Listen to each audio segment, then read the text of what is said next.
Right, good morning everybody and welcome. This is the very first session of Elite Masterminds. This is where I bring together our top performing agents within EXP and we discuss the strategies that makes them a top performing agent. And what you might be asking yourself is, well, what classifies you to be a top performing agent? Well, within EXP, we have two categories that really highlights a top performing agent. The first is a cap agent. This is an agent that has achieved that 150,000 Rand cap, and they're now starting to earn that 100% commission less that 4% transactional fee.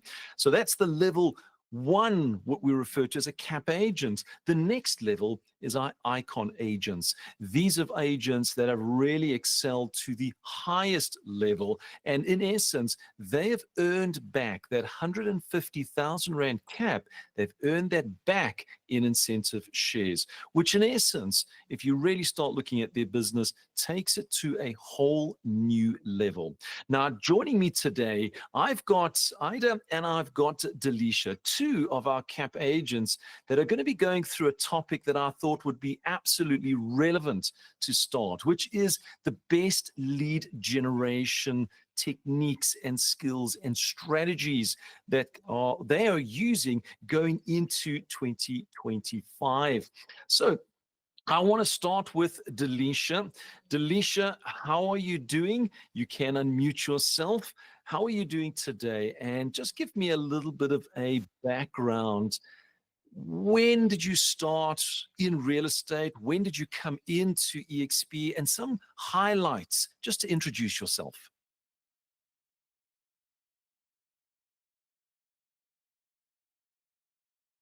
Seems like Delisha's got issues with her microphone. All right, I'm going to jump on to Ada. Ada, same question goes through to you. Give us an idea of where you've come from, how long in the real estate, and some highlights.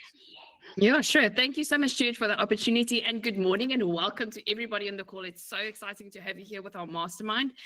Stuart, I've been in real estate now for 5 years, just coming out of COVID.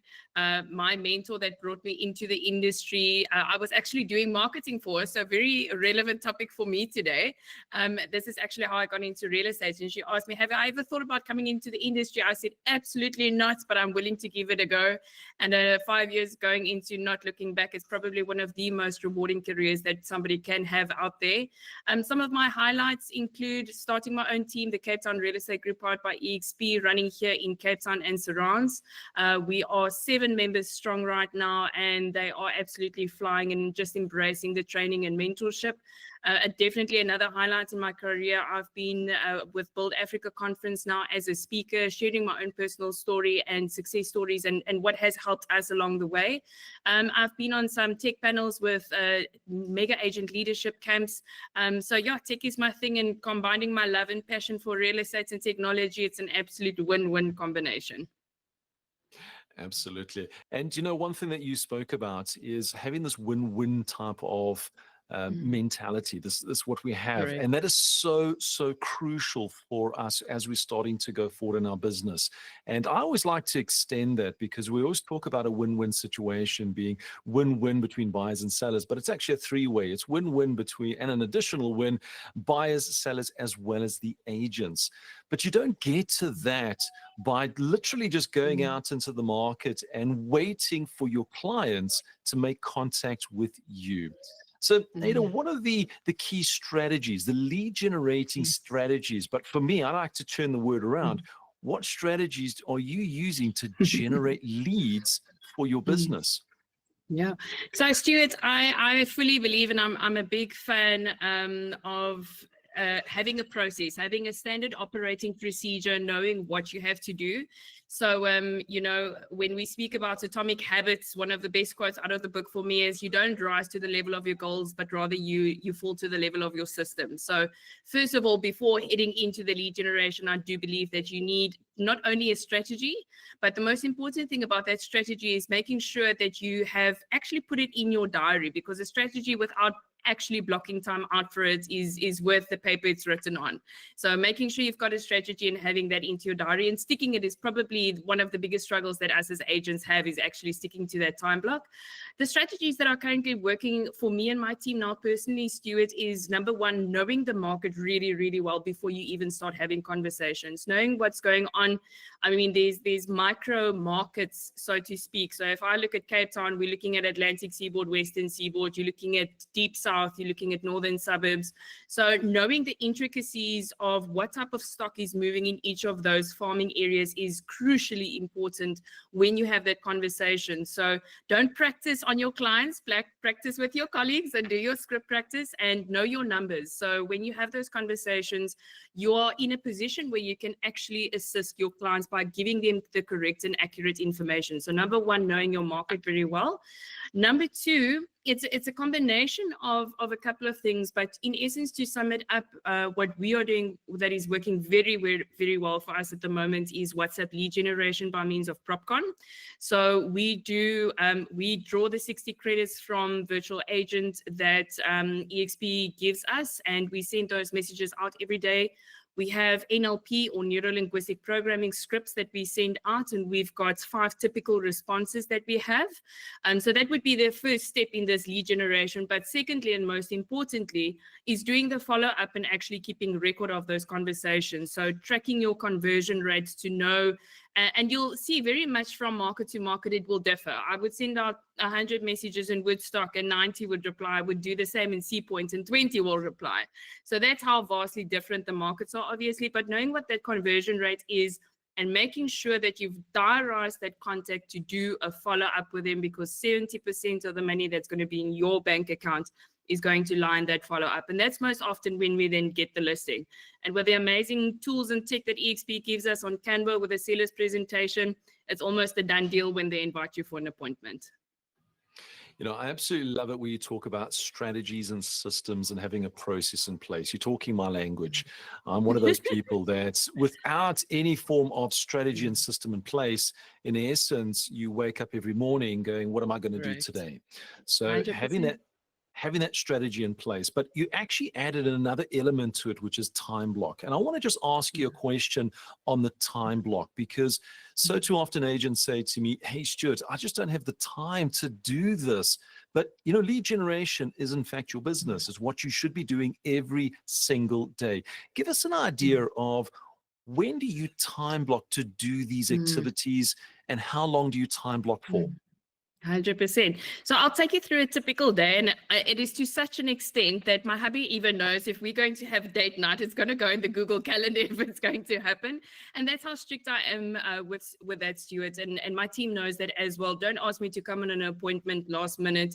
If you didn't send me a calendar invite 2 days ago and I didn't have a slot for it, it's simply not going to happen. And I really, really live by my calendar. I've got it on my phone, so those notifications go off with every single time block. To walk you through a typical day of what I would do, I like a slow morning. You're right. Our days are quite hectic and they go on for quite long in the night sometimes, and late afternoon. So I like a slow morning. I wake up at any time between 6 to 7. I start getting my boys ready for school, take them to school at 8 o'clock. Then I listen to a podcast or two from 8 o'clock after school, have a cup of coffee. And then at 9 o'clock, it's full steam ahead. I do my planning the day before. So at 9 o'clock, I start to lead generation. I've loaded my numbers the day before. I would probably send out anything between 60 to 100 WhatsApp messages per day. And I only do that from Monday to Thursday, depending on the response rate from the area. You kind of gauge what response rate you get. So I kind of also gauge it so as to not send too many, because the whole point of the WhatsApp message is to engage in conversation. So there's no point in sending out that message if you're not going to respond to it immediately. So I'd probably be sending out messages and responding to them anytime from 9 o'clock up and until 12. So that's a proper 3-hour lead generation session of having conversations and sending out CMAs with the latest rental stats and the sales stats for the area or for the sectional scheme. For 12 to 1, I go pick up my boys at school, so I still make sure I've got time for them. And then as from after school, I have appointments. So every single day, whether or not that's listing appointments, viewing appointments, and those appointments, I easily, depending on the day, have them from say 2 o'clock until maybe 5 or 6. What I do try to do though, Stuart, is because look, real estate is quite admin heavy, and making sure that you've all got your FICA correct and all those types of things. So what I try to do is I try to bundle up my appointments on some days. So I would say, listen, I want to do appointments Tuesday, Wednesday, and Thursday. Mondays are too hectic maybe for appointments. So I bundle those appointments up for Tuesdays, Wednesdays, and Thursdays. And then when I get home, I cook, I do all what get the boys ready for bed and all those types of things. So that's what a typical day would look like for me. On days that I do a follow-up, let's say, for example, I would do lead gen on Monday, Tuesday, and Wednesday. On a Thursday, I would maybe say, I'm going to focus now on my follow-ups. Now, all those conversations and everything that I've had since I've started lead generation, I've got Sisu. So it's a tracking software.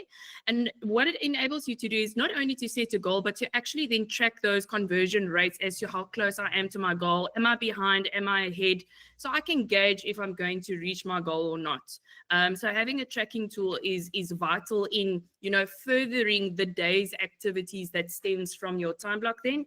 But as I said, having the plan, getting into the diary is nothing. Anybody can do that, but actually sticking to that and it's difficult at the start because people don't always understand it. But the moment that they realize, oh, Ada operates like that, I'm not going to get past it, people actually start to fit in with that. And that's how you need to protect your time block if it's the most important part of the day. No, absolutely. Not protecting that time block actually leads to distractions. And one thing that I've 100%. actually pulled out of this, which is so important, is being consistent throughout this particular journey. This is not just, let's do it once and let's hope that we get results. This is doing it consistently all the time, as well as being persistent to say, I will do this from 9 until 12. And it actually becomes a habit for you where people know that you go through. Now, I want to dive into, you actually said something that's very key, which is knowing the market, knowing those numbers, and actually getting all of that information, because it becomes more relevant when you're doing your lead generation. Where do you get that information from to get all that information to work with? So Stuart, one key thing that I do, I sometimes compare property practitioners to doctors, general practitioners. We need to keep our finger at the pulse at all times. And so I make time during the day. I've got certain sectional schemes in areas that I farm in that I focus on. So once every 2 weeks, I'll draw a Lightstone and a CMA report to kind of see what the sales activity looks like in that particular building. It's very important. And one other thing that I do is every morning in that hour between 8 and 9 o'clock, when I have a coffee and I listen to a Mel Robbins podcast, or I look at a EXP Realty International training session, which the YouTube channel is absolutely amazing, by the way. Really encourage people to do that. I also go into P24 and I go and have a look at what the stock is doing in my market. And it's very interesting, and it really, really gives you the edge. When you are able to go on an appointment and say to this client, listen, last week there were 7 properties in the markets. 5 of them were comparable to yours. They were selling for an average per square meter of 19,995 Rand.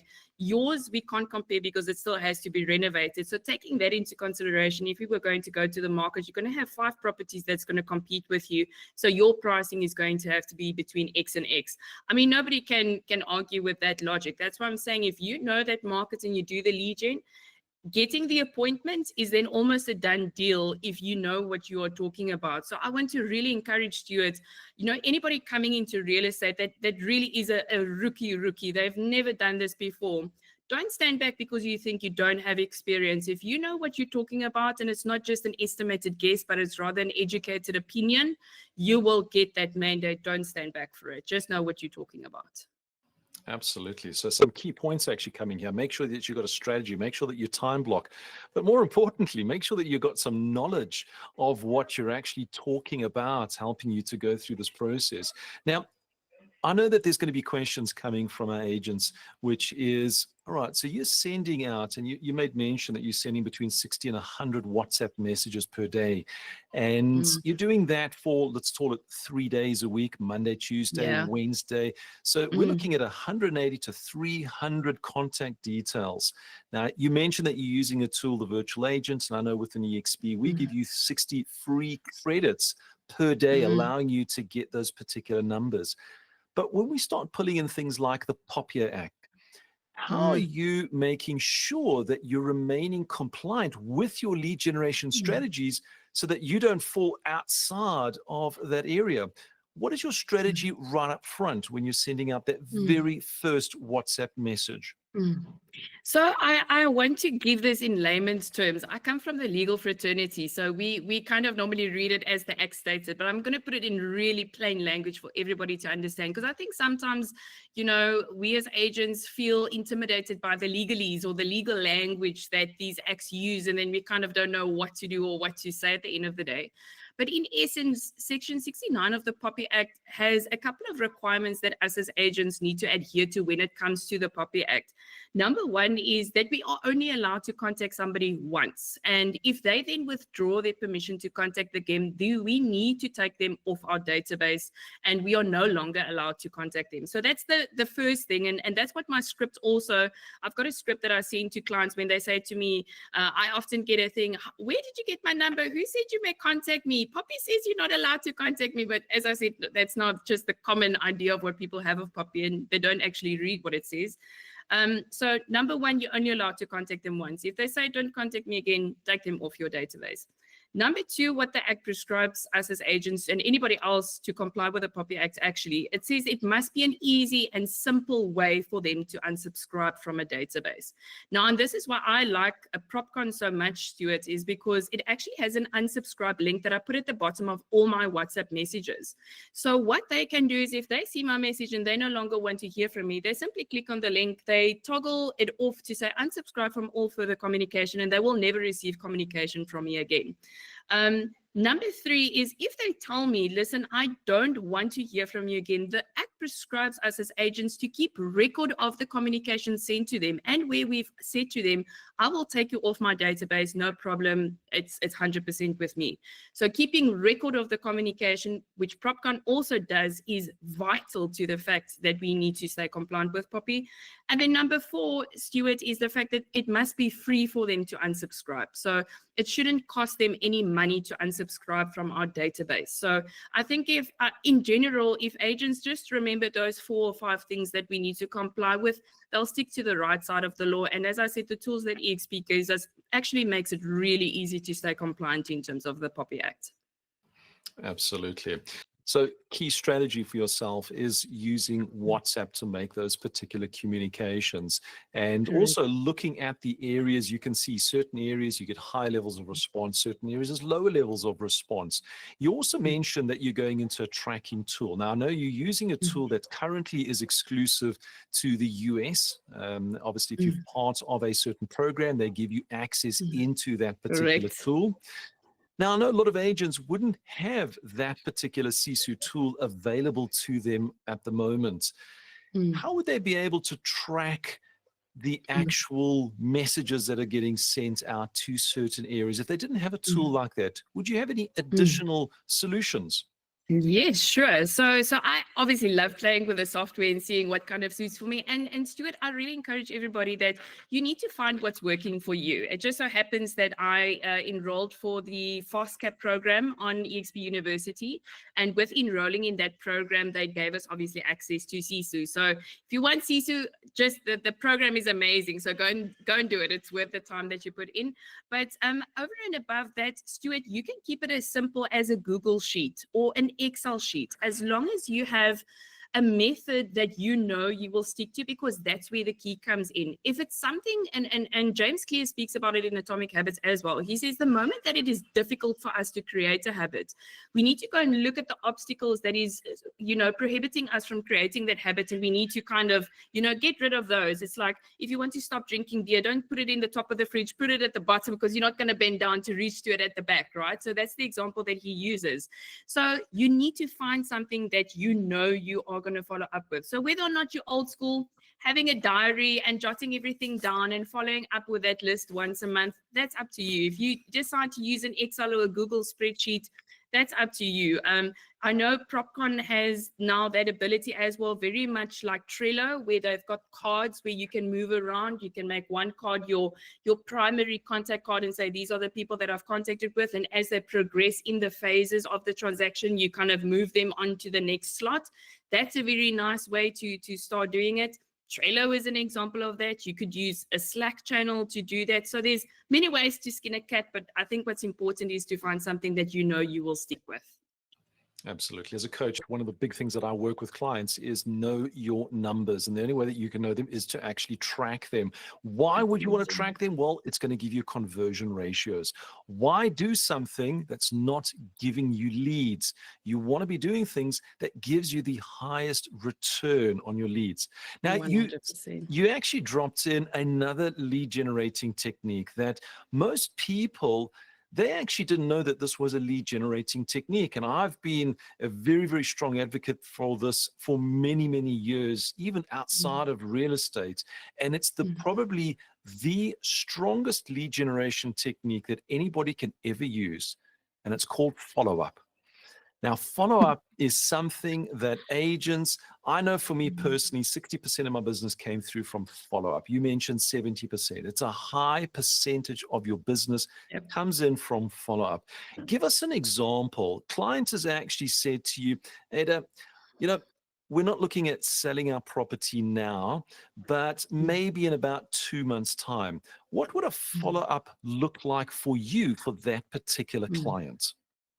So very important, Stu, to go back to the type of scripts that I use, neuro-linguistic programming. And I would really encourage anybody, there's so many channels on YouTube that teach you about neuro-linguistic programming. And it's really the art of questioning. How do you ask questions to get certain answers from that?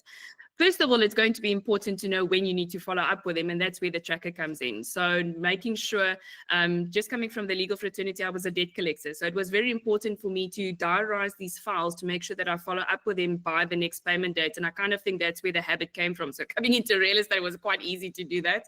But I think obviously knowing when to follow up. And then the second thing is my script would probably go something like, hi, Stuart, it's Ada here. Hope you're doing well. We spoke about a month ago. I know you said you guys are maybe thinking of going into the market. I sent you that CMA report. I don't know if you have an opportunity to have a look at it, but if you are open to the idea of me maybe coming past and answering any questions that you might have, I would be very happy to do so. Let me know when you have some free time. So that's kind of what my script will look like. And I kind of keep it passive. I feel sometimes, it does necessitate a call. If I haven't spoken to them in a while, but often I would just pop them a WhatsApp. I know, especially if they're working during the day, you don't want to, pop somebody a call while they're actually busy or in a meeting or something like that. But when you send a WhatsApp message, it lasts there until they have the opportunity to respond. You're not forcing them for an answer. And that is really key in your follow-up. Is making sure that they don't feel forced. They don't feel like you are telling them what to do.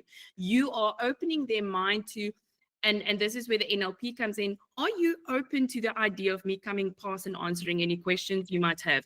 Would you be open to, or hypothetically speaking, if you were not to sell your property within the next month or so, could I come past and come show you how I sold Pitty's property in 123 Apple Street down the road a month ago?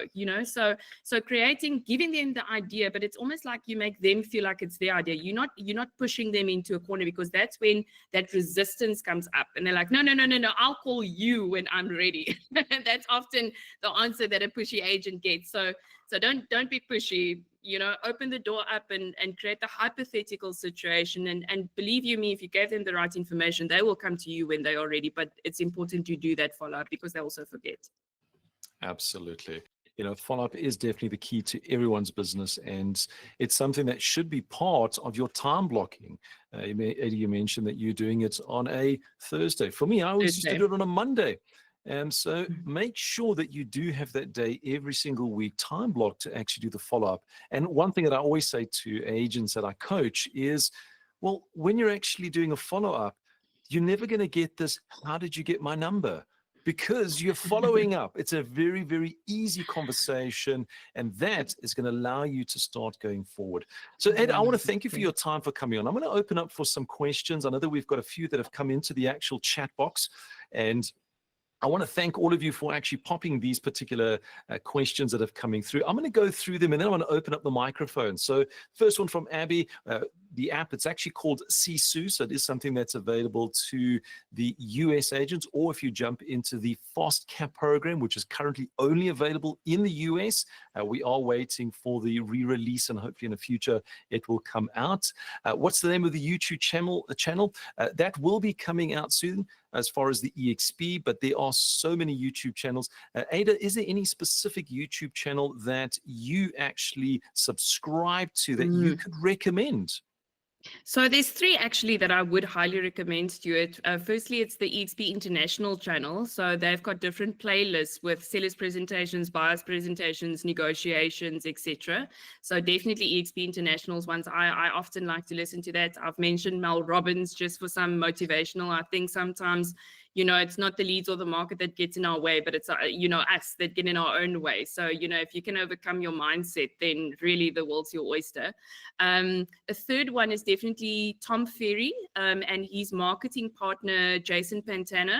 So if you haven't watched that, really want to subscribe to.